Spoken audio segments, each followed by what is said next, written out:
Territorio, salud y biodiversidad. Principios para la habitación humana de la biosfera. Esta conferencia tiene 5 partes. La primera es la naturaleza interdisciplinaria del tema. Luego la Tierra, único lugar conocido de vida en el universo. Allí volvemos a hablar de la galaxia. Después, la biodiversidad y su relación con la salud humana. Este es un punto clave sobre el cual los biólogos y los ecólogos nos habían estado advirtiendo de hacía mucho tiempo, pero nadie hacía caso. Después, el ambiente, el territorio y el paisaje como enfoques sobre el entorno y lo que cada uno de esos enfoques nos permite hacer para la protección de la biodiversidad. Y los principios territoriales para la protección de la biodiversidad. Vamos a ver que el territorio en este caso es muy importante. Vamos a ver entonces con la naturaleza interdisciplinaria del tema. Los problemas a los que nos enfrentamos en la vida, en el mundo de la vida, son complejos y tienen la mala costumbre de no acomodarse dentro de las divisiones de nuestro conocimiento, dentro de los esquemas de organización de los departamentos universitarios. Esos problemas se saltan todos esos límites y por eso entonces son interdisciplinarios y requieren trabajo de equipo. Ahora sí, pasemos a la siguiente. Aquí tenemos una transparencia que muestra esto. Tenemos un mundo compartido, el mundo de la vida, pero cada uno de acuerdo a su historia personal, a su educación, a su vocación, va orientándose hacia un arte o una ciencia. Entonces, eso le colorea la visión del mundo. Entonces, cuando surge un problema, es necesario que las ciencias y las artes se conjuguen para tratar de manera adecuada el problema.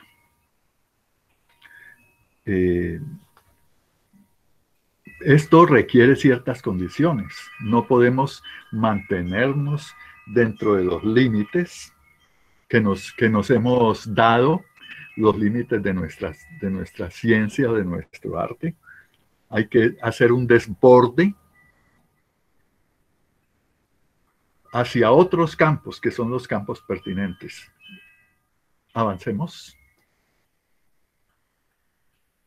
Tenemos que en la distribución social del conocimiento, este es un concepto filosófico de Alfred Schutz, tenemos que yo tengo un campo de experticia y más allá de ese campo están el campo de campos en los que yo soy lego, pero hay un área intermedia que son el campo en el que yo estoy bien informado. Yo diría más modestamente, suficientemente informado. Esto va a ser muy importante para la posibilidad de la interdisciplina, porque es en este campo 2 de suficientemente bien informado en donde se va a dar las combinaciones que nos permiten tratar adecuadamente un problema real de la vida. Avancemos. En este caso particular de quien les habla, mi campo de experticia es el ordenamiento territorial. Pero también he desarrollado un cierto conocimiento de salud, ecología, astronomía, en los cuales no puedo pretender ser un profesional, pero tampoco una persona completamente ignorante, porque tengo una afición, una inclinación a interesarme en estos otros campos. Y hay el campo en que me considero lego, los campos en los que ya se me va a hacer más difícil hacer un planteamiento interdisciplinario, pero si el problema lo requiere y no hay persona más adecuada que yo, me puedo atrever a intentarlo. Avancemos.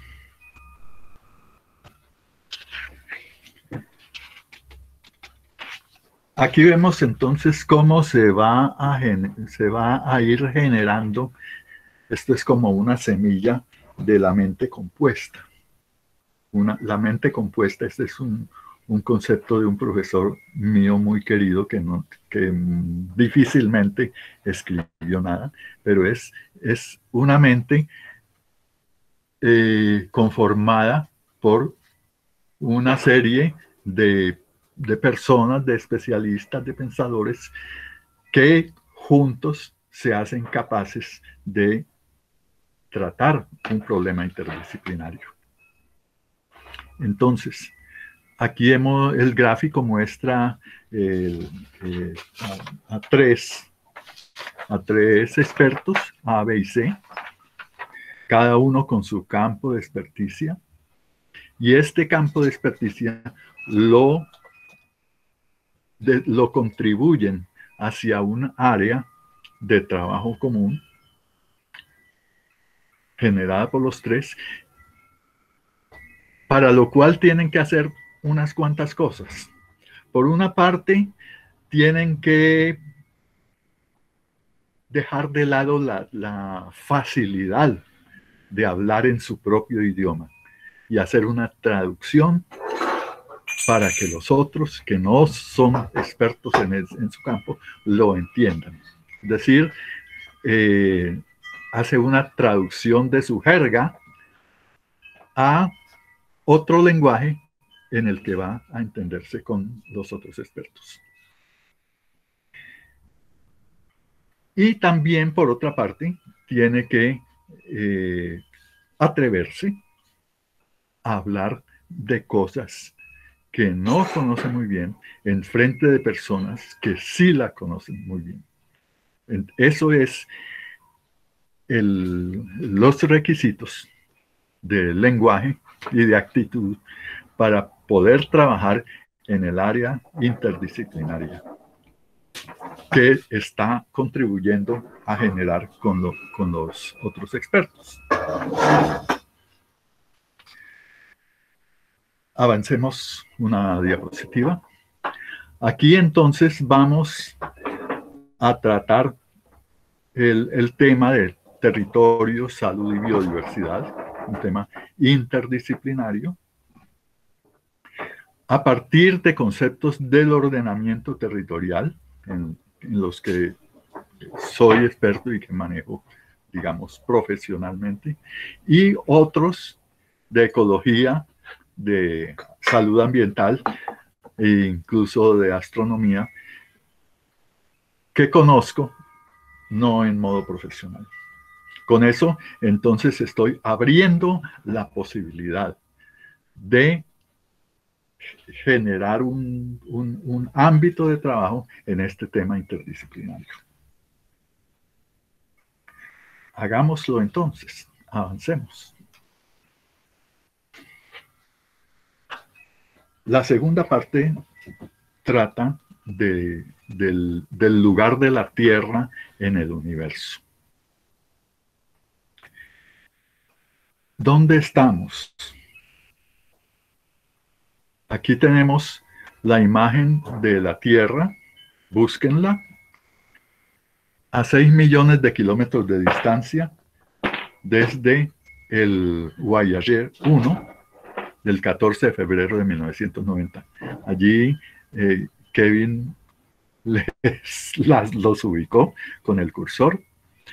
Es ese puntico que aparece flotando en esa banda de luz que luego Sagan va a llamar un rayo de sol. Voy a hacer una cita muy larga de este astrónomo que me gusta mucho. Pasemos. Allí está la Tierra. La Tierra, si desplazaras el cursor, tal vez se vería mejor porque está en todo el centro del círculo. Eso. Allí hay que esforzarse un poco, acercarse quizá a la pantalla. Ese puntico blanco es la Tierra. Bueno, mira ese punto. Eso es aquí. Es nuestro hogar. Eso somos nosotros. En él, todos los que amas, todos los que conoces, todos de los que alguna vez escuchaste.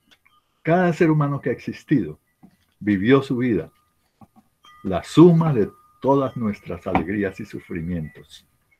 Miles de religiones seguras de sí mismas, ideologías y doctrinas económicas, cada cazador y recolector, cada héroe y cobarde, cada creador y destructor de civilizaciones, cada rey y campesino, cada joven pareja enamorada, cada político corrupto, cada superestrella, cada líder supremo, cada santo y pecador en la historia de nuestra especie vivió allí, en una mota de polvo, suspendido en un rayo de sol. La Tierra, siguiente. La Tierra es un escenario muy pequeño en la vasta arena cósmica. Piensa en los ríos de sangre vertida por todos esos generales y emperadores para que en su gloria y triunfo pudieran convertirse en amos momentáneos de una fracción de un punto. Piensa en las interminables crueldades cometidas por los habitantes de una esquina del punto sobre los apenas distinguibles habitantes de alguna otra esquina. Cuán frecuentes sus malentendidos, cuán hábitos están de matarse los unos a los otros, cómo de fervientes son sus odios. Nuestras posturas, nuestra importancia imaginaria, la ilusión de que ocupamos una posición privilegiada en el universo, es desafiada por ese punto de luz pálida.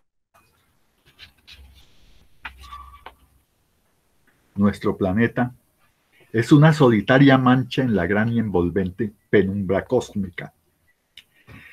En nuestra oscuridad, en toda esa vastedad, no hay ni un indicio de que vaya a llegar ayuda desde algún otro lugar para salvarnos de nosotros mismos. La Tierra es el único mundo conocido hasta ahora que alberga vida. No hay ningún otro lugar, al menos en el futuro próximo, al cual nuestra especie pudiera migrar. Visitar sí. Asentarnos aún no. Nos guste o no, por el momento, la Tierra es donde tenemos que quedarnos. Se ha dicho que la astronomía es una formadora de humildad y carácter. Tal vez no hay mejor demostración de la locura de los conceptos humanos que esta distante imagen de nuestro minúsculo mundo. Para mí, subraya nuestra responsabilidad de tratarnos mejor los unos a los otros y de preservar y querer ese punto azul pálido, el único lugar que siempre hemos conocido. Bueno, esa yo quiero subrayar especialmente esa última frase de Carl Sagan. Preservar y querer ese punto azul pálido, el único lugar que siempre hemos conocido. Tenemos es que encontrar cómo preservarlo y cómo quererlo. Todavía no lo sabemos. Vamos avanzando en esa dirección. Todavía no hemos terminado con la astronomía. Somos galácticos, somos hijos de la Vía Láctea, la habitamos, pero no la habitamos en cualquier parte. La habitamos en un rincón tranquilo y lejano del centro. Lejano del centro porque si fuera cercano al centro, no estaríamos vivos, no estaríamos aquí, la vida no se habría dado sobre la Tierra.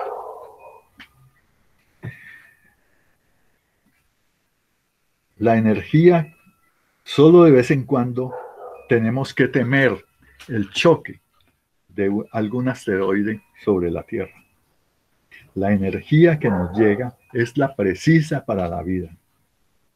En el sistema solar estamos dentro del rango de distancias favorable a la presencia de agua líquida.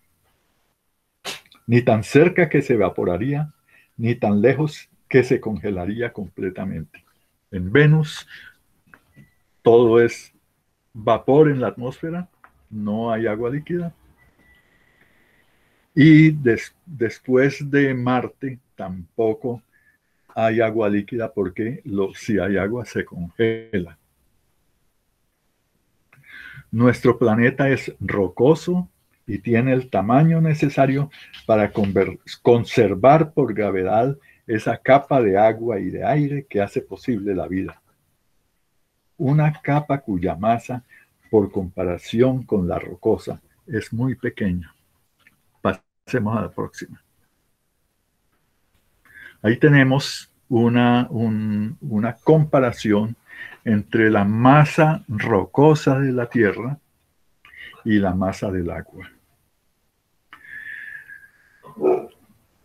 La bolita azul, hay 3 bolas azules, la más grande de ellas representa toda el agua que hay en la Tierra, tanto en las nubes como en los océanos, como en los ríos, incluso en el subsuelo. Luego hay una bolita mucho más pequeña, que es el agua dulce. Esa agua dulce es bastante más pequeña, pero no es todo el agua de la que disponemos, porque el agua que solemos usar es el agua de los ríos y de los lagos. Y esa es la bola más pequeñita que allí difícilmente se alcanza a ver. Eso. Bueno. Como ven, uno ve un mapamundi, ve los océanos cubiertos de agua y piensa que hay mucha agua. Pero las cosas son distintas. Realmente lo que hay es una leve capa de agua líquida sobre esa gran roca que es la Tierra. Bueno. La vida se ha dado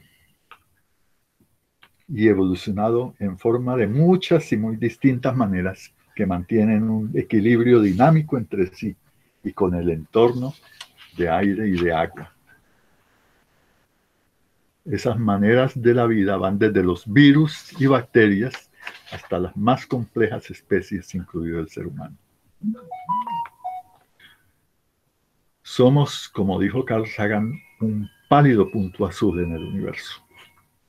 El único punto conocido que puede albergar vida. Y eso nos asigna una gran responsabilidad. ¿Cómo ejercer esa responsabilidad de tratarnos mejor los unos y a los otros? ¿Y quién es el nosotros de ese tratarnos mejor? Tratemos de verlo. el punto 3 es la biodiversidad y su relación con la salud humana. Nos hemos ido dando cuenta de que ese nosotros incluye no solo a los humanos, sino que se trata de todas las especies vivientes. Avancemos.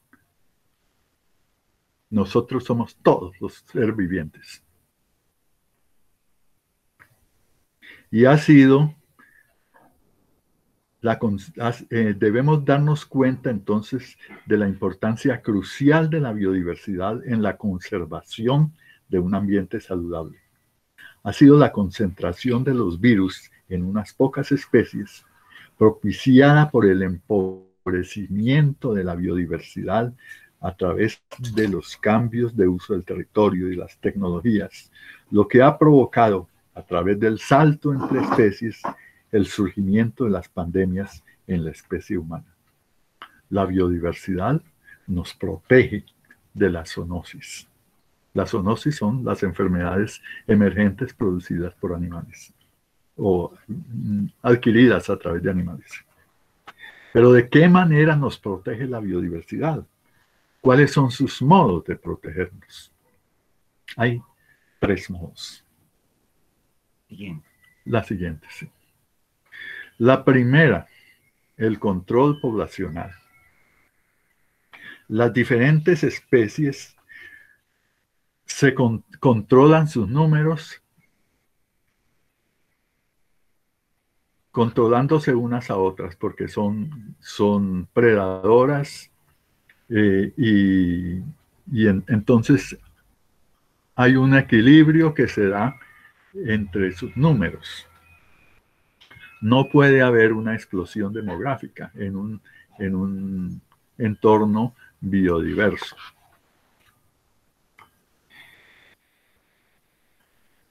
La segunda manera es la más importante, a mi juicio, es el efecto de dilución. En un ecosistema biodiverso, los virus se distribuyen entre un conjunto de especies similares, pero con características diferentes, no todas iguales de infecciosas, generando algo análogo a un cortafuegos. El virus puede estar presente, por ejemplo, en 2 especies, A y B, teniendo la A una carga de virus más infecciosa para el ser humano que la B. Y la B puede ser la que más contacto esté con nosotros. Pero si atacamos la especie B, hacemos que quede solo la especie A, que es la más peligrosa, como portadora del virus, y entonces puede pasar más fácilmente al ser humano la enfermedad a través de la carga vírica más infecciosa. Hay un tercer efecto, un tercer modo, que es por amortiguación, que tiene que ver con la diversidad genética de las especies. En una especie hay una alta diversidad genética que obra de modo parecido al de la dilución, haciendo que los virus no se propaguen tan rápidamente ni tan efectivamente. Al empobrecerse la biodiversidad de un ecosistema, las especies primeras en desaparecer son aparentemente de menor importancia, pero son precisamente las de mayor potencial para protegernos de los virus a través del efecto de dilución. Sufren los efectos o bien del ataque humano directo, como es el caso de las zarigüeyas, o de la degradación del hábitat por cambios de uso del territorio. El contacto no siempre es directo. El animal silvestre contagia a un animal doméstico o a un vector y al ser humano. Aquí en esta gráfica tenemos el caso de un animal silvestre, una avecita, un zancudo El zancudo puede picar al huésped, adquirir sus virus y luego pasárselos al ser humano o al caballo o a un animal doméstico que está en contacto con el ser humano y que le transmite una enfermedad. Una gallina o un cerdo. Esto ha ocurrido. Hay otras vías de contacto, como el comercio ilegal de especies silvestres o de partes de ellas. Me parece ser que el virus actual que nos tiene encerrados surgió a partir del comercio de animales silvestres de Wuhan. Más del 60% de las enfermedades emergentes son zoonosis, es decir, enfermedades causadas por virus que pasan de especies animales silvestres a los humanos. En este cuadro, poco difícil de leer, aparecen las enfermedades del siglo XXI. Eso. Pero sí, allí aparecen desde arriba los SARS, la gripe aviaria, la gripe A, el MERS, el ébola en 2014, africano. Luego finalmente está el COVID-19. Todavía hay muchos virus desconocidos en la fauna silvestre que pueden ser generadores de enfermedades. Es decir, el potencial de pandemias es grande. Entonces, tenemos que replantear nuestra relación con la naturaleza de modo que sea más amigable y menos tóxica. ¿Cómo defender la biodiversidad en el entorno? Vamos entonces a ver cuáles son los acercamientos conceptuales con los que podemos dirigirnos al entorno. Hay tres concepciones que pueden ser pertinentes. El entorno como ambiente, el entorno como territorio y el entorno como paisaje.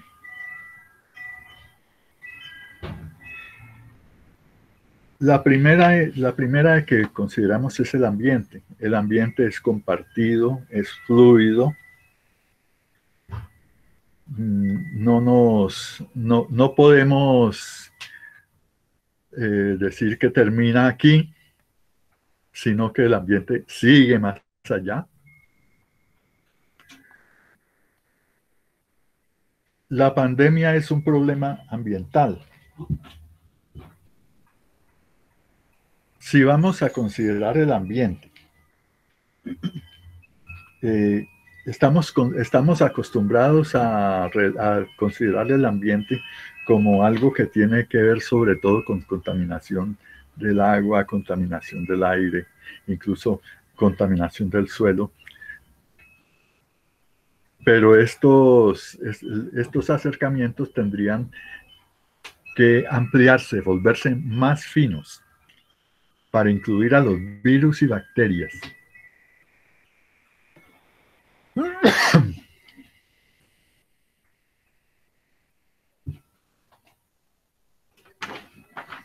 De los que nos han estado hablando los biólogos y los ecólogos. Aquí en esta gráfica tenemos una descripción de un proceso ambiental que es el ciclo del agua. De esto precisamente hablaba en el poema del Cauca. Esa nube que está allí puede venir de muy lejos. No hay entonces fronteras, no podemos seccionar el ambiente. Entonces, Veamos otro modo de considerar el entorno, el territorio. Lo característico del territorio son las fronteras.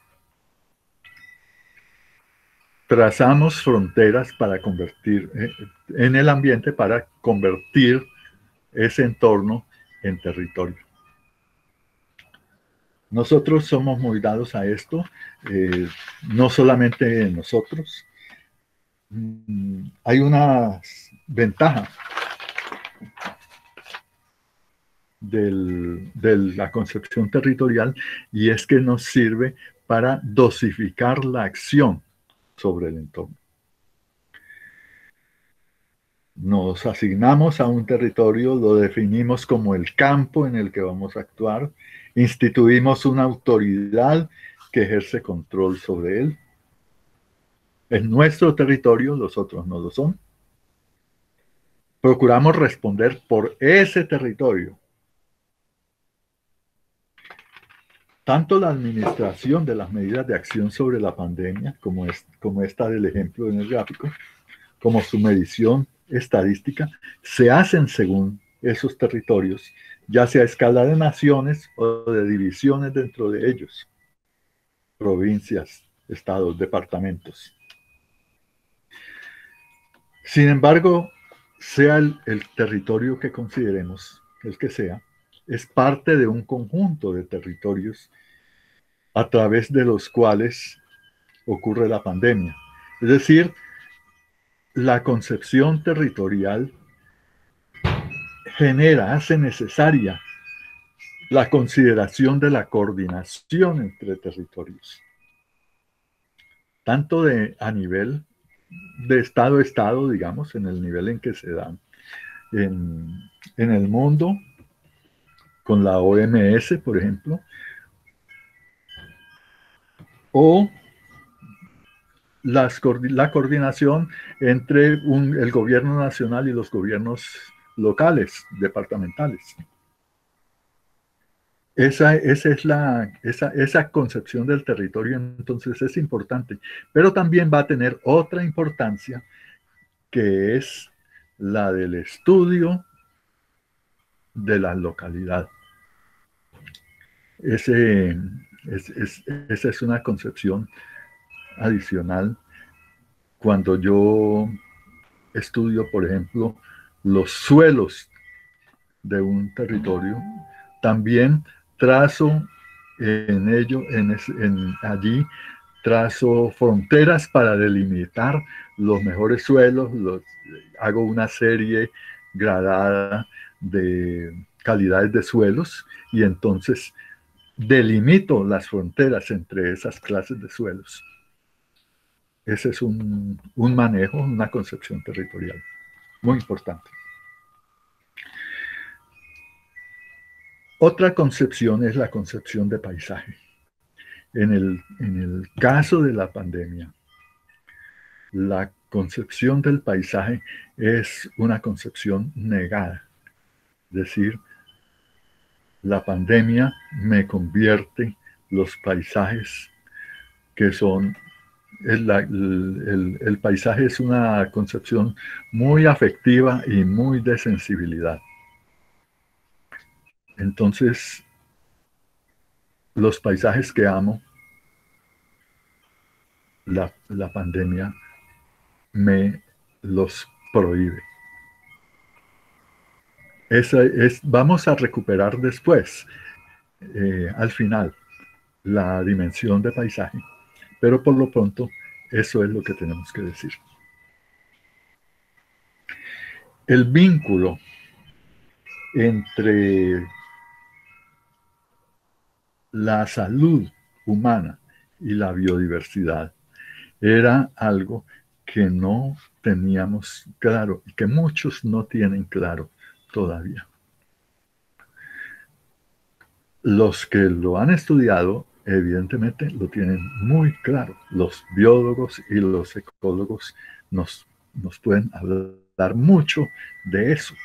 Y para ellos está claro, y ellos nos han estado diciendo que eso es importante. solamente hasta ahora se están abriendo los oídos de los demás a este mensaje de biólogos y ecólogos. Como profetas que nadie oye, vivían advirtiéndonos de la importancia del cuidado de la biodiversidad. Esta es una situación a través de todo el mundo, incluso en los países más reconocidamente biodiversos del mundo como el nuestro. La lucha por la defensa de la biodiversidad no había logrado superar el cerrado ámbito de los biólogos, aunque estaba comenzando a ser incorporado por los planificadores territoriales.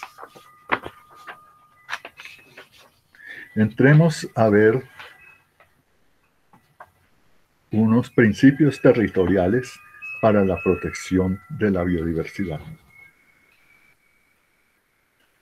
Aquí vemos que estamos usando el concepto del territorio para defender algo que está más allá de las fronteras, la biodiversidad. Sin embargo, con el concepto de biodiversidad es un concepto susceptible de ser estudiado a través de fronteras. Es decir, se pueden trazar límites a los ecosistemas, a los biotopos. Se puede decir cuál es el hábitat de las especies. Se pueden hacer mapas de biodiversidad. Entonces, es un concepto que lo podemos considerar igual que los físicos hablan de que las partículas y las ondas, lo más pequeño en el universo, se maneja a veces como partícula y a veces como onda. Más o menos algo parecido podemos hacer de la biodiversidad, que la podemos considerar desde el punto de vista del ambiente o desde el punto de vista del territorio.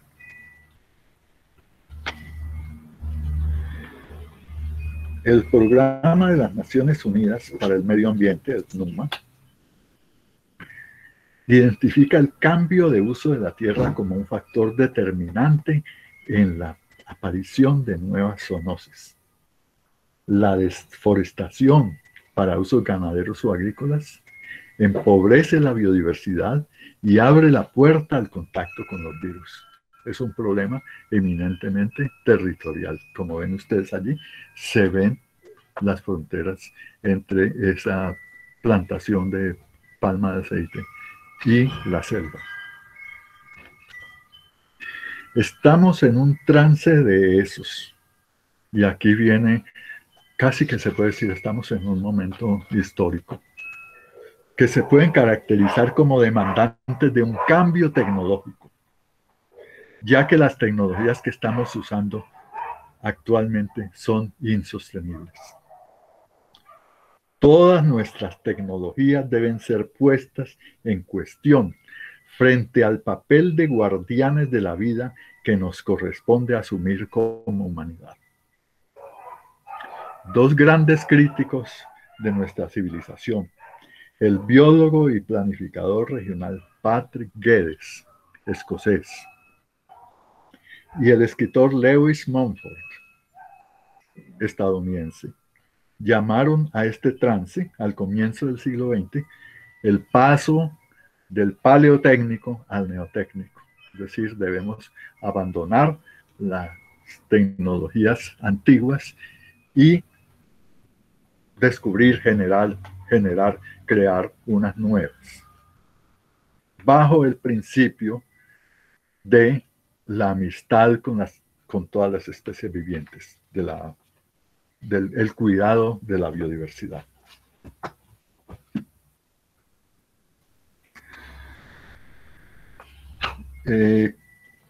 ¿Cómo será esto de que el cambio del uso del suelo se vuelve un problema para la salud humana.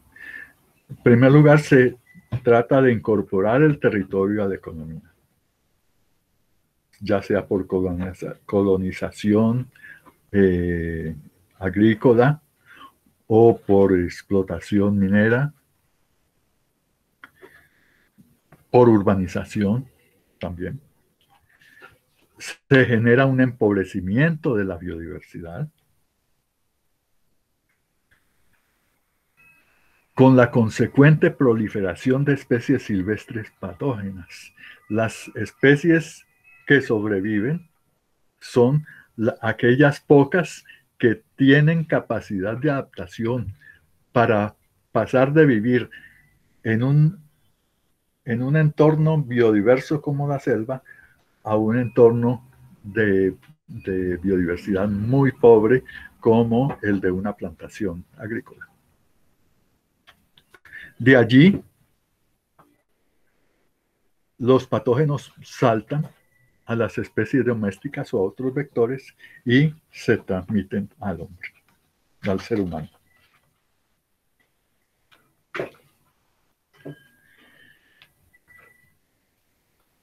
La urbanización no se queda atrás como problema, ya desde el punto de protección de la biodiversidad,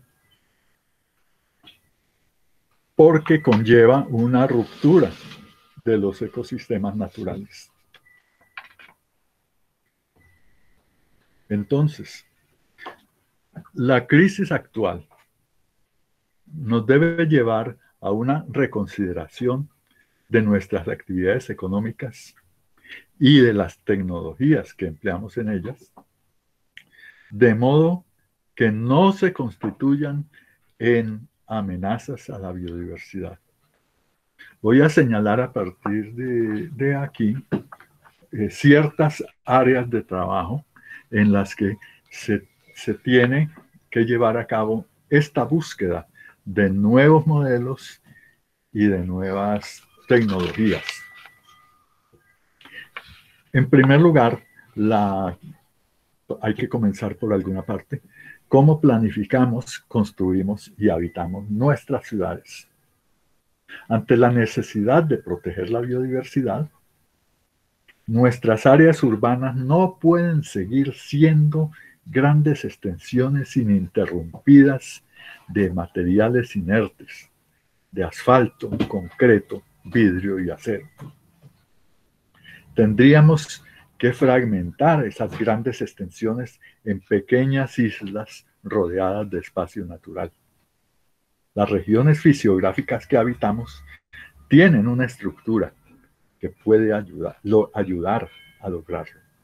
Habitamos en cuencas hidrográficas, incluso en llanuras, donde hay una gama de alturas desde las cumbres montañosas hasta los grandes ríos. Con base en la red hidrográfica y el relieve, podemos imaginar, avancemos, una red continua de espacios naturales de montaña a lo largo de las cordilleras y cadenas de montañas y colinas, unos espacios naturales acompañantes, aquí tenemos las cordilleras, unos espacios naturales acompañantes de los grandes ríos. Aquí esto es un esquema de un gran río con sus espacios naturales acompañantes. Secuencias continuas de riberas boscosas a lo largo de sus cauces y uniendo transversalmente estas dos zonas, perdón, la anterior,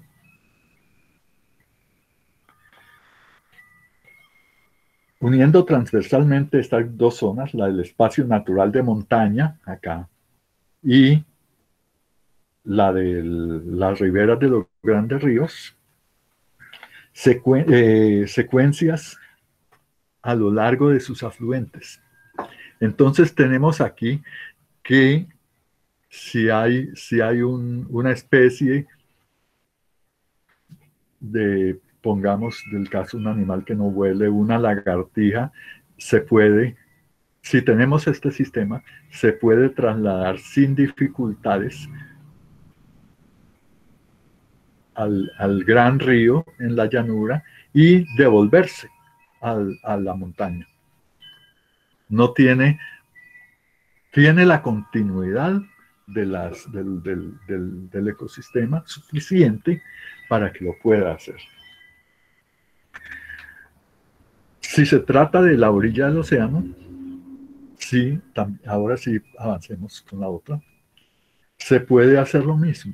Se puede tener también una franja de biodiversidad adyacente al océano, a los grandes ríos que desembocan en él, a los afluentes a estos ríos y a las zonas de montaña donde ellos nacen.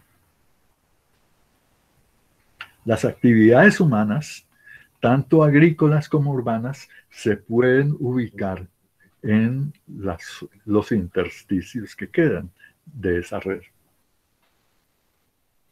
En las ciudades no bastaría con proveer espacio verde a lo largo de la red hídrica natural. Esto habría que complementarlo con corredores transversales que unan los corredores verdes a lo largo de los ríos a su paso por las ciudades. Las ciudades entonces ya no constituirían una interrupción a los espacios de paso de las demás especies vivientes. Esto no es nuevo, se ha venido trabajando. Aquí tenemos un ejemplo.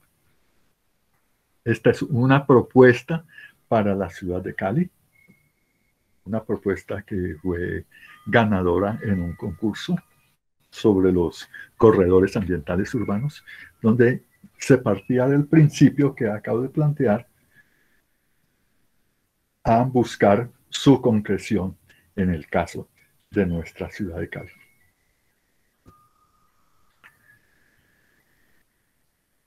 Avancemos una más.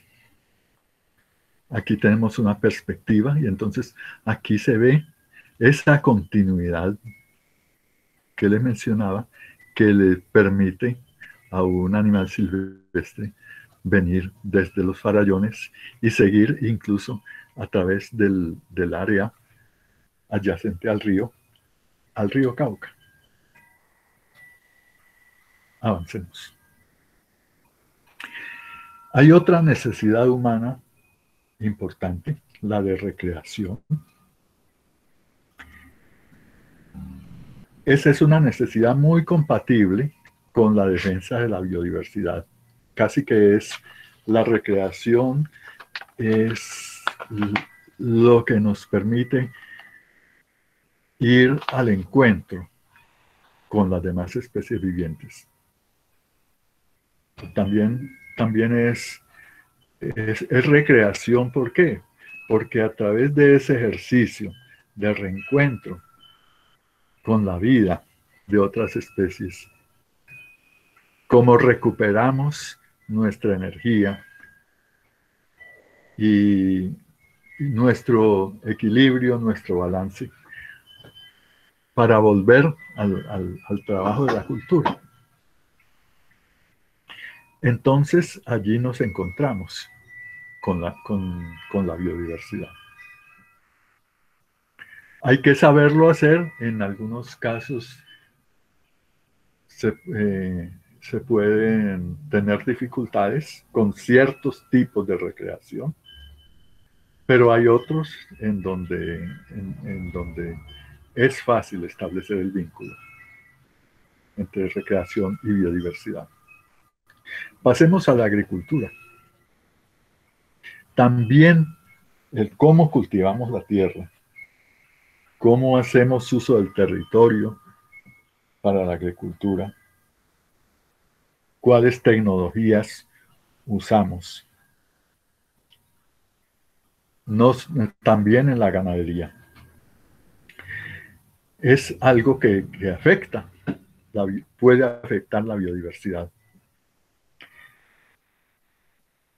se puede, ese esquema de las áreas de protección de los cursos de agua y las montañas se puede aplicar también a la agricultura y a la ganadería. Es decir, la agricultura y la ganadería se pueden dar preferentemente en áreas que respeten esos corredores ambientales. Pero también en la misma agricultura hay algo que hay que evitar, que es el monocultivo. Tendríamos que rescatar y promover el policultivo. La combinación de especies que pueden cultivarse juntas, como en este caso. Esto es algo que un europeo, Michael Rosenzweig, ha llamado a comienzos del siglo XXI la ecología de la reconciliación. Pero es un concepto que con el que nosotros ya hemos estado en contacto desde hace mucho tiempo. Tenemos la tradición incaica de los policultivos en las terrazas, por ejemplo. Entre nosotros tenemos la convivencia de los zenúes con su agricultura de pantano. Y seguramente, si los antropólogos siguen investigando, nos pueden dar ejemplos, más ejemplos de esa convivencia y ese tipo de agricultura respetuoso con la biodiversidad. Las chinampas en Xochimilco. Las chinampas de los aztecas, por ejemplo. Y no solamente de las culturas del pasado, sino también de las culturas indígenas del presente. En la misma línea de trabajo, hay una tradición muy reciente que algunos conocen, que es la permacultura. Es una tradición iniciada en Australia, pero que se ha difundido bastante y que busca proveer modos de convivencia entre la agricultura, la forestería y los ecosistemas naturales, por un acercamiento de analogía, de similaridad. Ahora, ¿qué pasa con los bosques? También aquí tenemos que considerar la tecnología y evaluarla para acercarnos a una tecnología respetuosa de la biodiversidad. Las grandes plantaciones forestales de una sola especie, por ejemplo, son sumamente pobres en biodiversidad y debiéramos de irlas abandonando. Tenemos que acercarnos a una forestería análoga. Este es el modo, esta expresión denomina un modo de cultivar el bosque en el que se trata de imitar la selva tropical. Este modo de cultivo de bosque está siendo aplicado en algunos países. Hay una red internacional de forestería análoga que ha publicado una guía práctica para la restauración de la biodiversidad. De esta guía práctica he tomado este dibujo.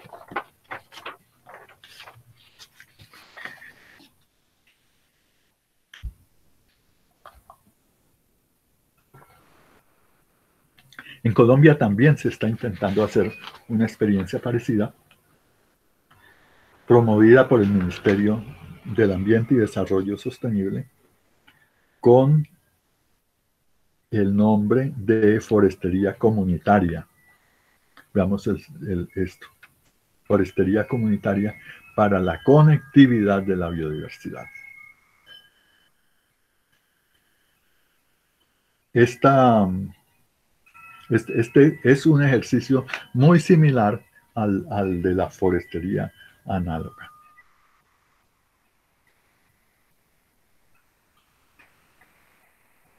Las industrias de transformación. Las industrias de transformación han sido muy estudiadas en sus efectos sobre el aire y el agua, pero su efecto sobre la biodiversidad no ha sido tan estudiado ni tan controlado.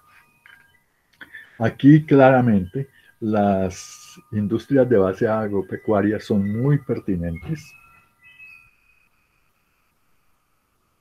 Aquí tenemos el caso de una granja vacuna. Se conocen bastante también las condiciones de las granjas avícolas y algunos hemos oído algunos horrores de ellas. Otras actividades humanas importantes son las mineras. Evidentemente la minería a cielo abierto causa un efecto sumamente nocivo generalmente sobre la biodiversidad. Avancemos. Pero también la obtención de materias primas, como en el caso de las maderas de construcción, como el mangle y el cedro, son muy nocivas para los ecosistemas biodiversos. Aquí tenemos el ejemplo de una explotación maderera a orillas de un río de Tumaco en el Pacífico colombiano.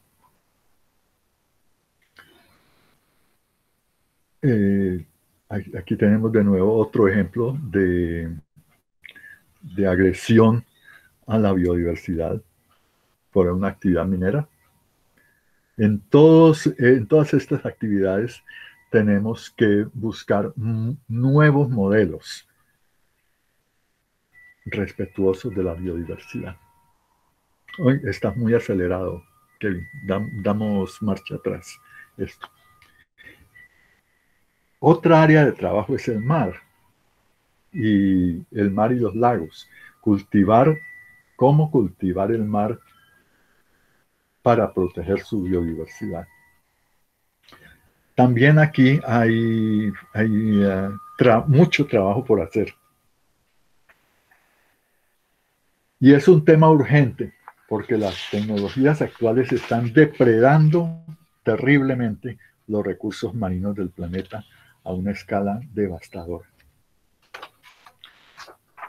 Incluso los modelos que podría proporcionar la acuicultura marina, aquí podemos pasar a la siguiente, deben ser estudiados cuidadosamente para observar sus efectos en el ambiente y valorar si permiten una recuperación de los procesos naturales. Este es un ejemplo de una minería, de una acuicultura, una estación de acuicultura en el sur del continente, Argentina. Sigamos, entonces vamos a avanzar hacia las conclusiones.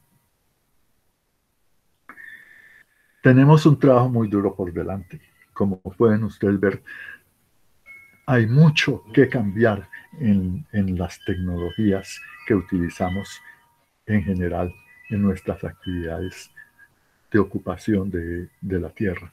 Aquí sí que vale la pena, había dicho antes, habitación de la tierra, pero parece realmente como si no la estuviéramos habitando, la estamos ocupando como un ejército invasor. Tendríamos entonces que cambiar eso para habitarla realmente.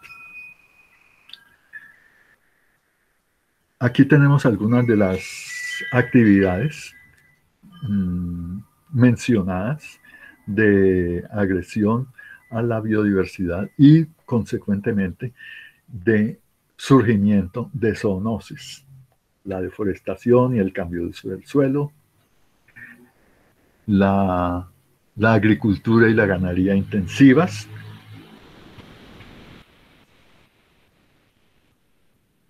el comercio ilegal y otras. Este gráfico se queda un poco corto, como hemos podido ver en la conferencia, en cuanto a las diversas actividades que afectan a la biodiversidad. Está más centrada en la transmisión de la zoonosis. Bueno, entonces, es inocultable que lo predominante en prácticas actuales y tendencias está afectando negativamente la biodiversidad de la cual dependemos. Pon la anterior, por favor. Y de cuyo estado las pandemias de nuestra época son un síntoma. Sin embargo, hay motivos de esperanza. El trabajo de las instituciones mundiales. Ahora sí, pasemos a la siguiente. Como el Programa de las Naciones Unidas para el Medio Ambiente, el Convenio para la Protección de la Biodiversidad y otros. A partir de los esfuerzos de estas instituciones, hay muchos gobiernos nacionales que están implementando medidas en favor de la biodiversidad. Muchas universidades han identificado el campo de protección de la biodiversidad como un área de trabajo investigativo en lo teórico y en lo experimental. Hay modelos de nuevas tecnologías en desarrollo que se orientan deliberadamente en procura de proteger la biodiversidad. Todo esto es un comienzo. Estamos como en los albores de una nueva época, pero tenemos el problema de que no tenemos mucho tiempo. Tenemos que hacer que estas semillas de cambio se propaguen rápidamente y cambiemos de modo efectivo las tecnologías del planeta hacia una cultura, una civilización más favorable a la biodiversidad. Parecería que el mayor trabajo por hacer está en el cambio de las prácticas tecnológicas de las grandes empresas multinacionales. Esos cambios son posibles. Ahora mismo podemos ver de qué manera muchas empresas productoras de medios de transporte se están reorientando hacia la producción de vehículos eléctricos ante las evidencias de los efectos nocivos del uso de combustibles fósiles para el clima planetario y también ante las evidencias de los cambios en las preferencias de los usuarios, usemos una palabra economicista, de los consumidores que están buscando y de los gobiernos que están buscando modos de satisfacer sus necesidades de transporte de un modo que no afecte tanto el ambiente. Para proteger el clima planetario.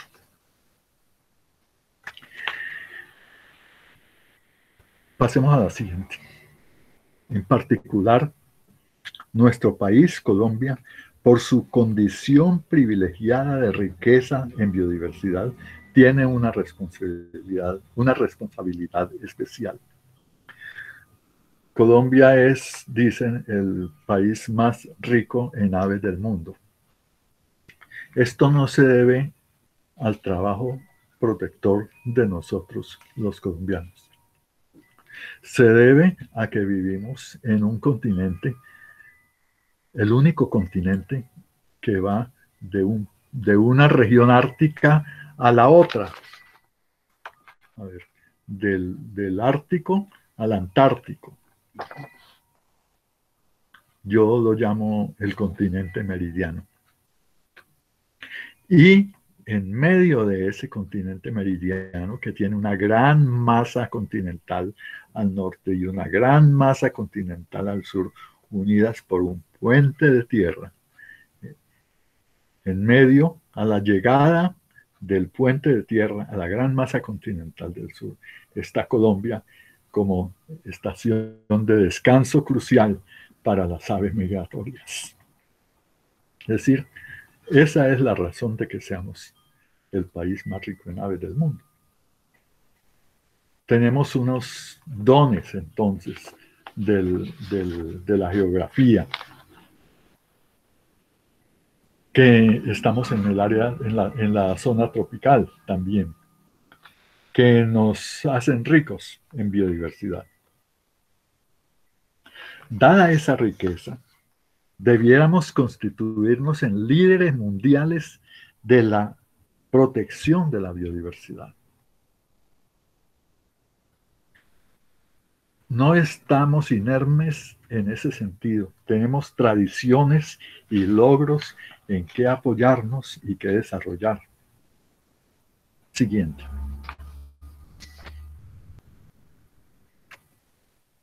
En primer lugar, los conocimientos de nuestras culturas ancestrales, que no solamente nos brindan un valioso acervo de conocimiento, sino de mitos y obras lingüísticas de tradición oral, que expresan relaciones adecuadas entre la cultura humana y las demás especies vivientes. En la época colonial, tenemos una transparencia más. La siguiente. La siguiente Ya. Tenemos la empresa de la Real Expedición Botánica del Nuevo Reino de Granada, que comenzó entre 1783 y 1810, un inventario científico. Pasemos a la siguiente. De las especies vegetales en el territorio de lo que luego sería Colombia. Aquí vemos algunos de los productos de la expedición botánica en forma de láminas que identifican las especies encontradas en la expedición y el director y líder espiritual de la expedición, José Celestino Montes. Ya en la época republicana, tenemos el ejemplo y los logros de la Comisión Corográfica, que se inició en 1850 con Agustín Codazzi. Él trabajó continuamente hasta su muerte en 1859 en la comisión. Y poco después de su muerte, se nombró a un sucesor y la comisión continuó hasta 1862. Los resultados se fueron publicando gradualmente a lo largo del tiempo hasta 1890. En ese periodo de 1850 a 1890, nuestro país fue cambiando de su forma política de República de Nueva Granada a Estados Unidos de Colombia y después de 1886 a República de Colombia. Avancemos. Aquí me dio mucho placer encontrar esta acuarela de uno de los componentes de la comisión coreográfica, que muestra las condiciones de trabajo en uno de los campamentos de la comisión. Así se trabajó, así se recorrió el país para obtener ¿qué? Sigamos. Aquí tenemos uno de los productos de ese trabajo, el mapa de la provincia de Barbacoas, que va desde el sur con el límite con el Ecuador hasta prácticamente hasta Buenaventura. La Comisión Coreográfica hizo mapas de todas las provincias que entonces había, y uno de los problemas que tuvo la comisión es que los cambios políticos que conllevaban cambios en la división político-administrativa. Entonces, eso dificultó la difusión de los resultados. Fue una época muy, muy compleja también en cuanto a no solamente a constituciones y cambios de formas de gobierno, sino de guerras civiles. Este mapa es uno de los productos finales de la comisión. La información que tengo es que fue publicado en 1890, o sea, en la República de Colombia. Sin embargo, el mapa dice Carta de la Nueva Granada. No alcancé a investigar qué ocurrió allí. Pero aquí tenemos un ejemplo de los frutos del trabajo de la comisión. Avancemos.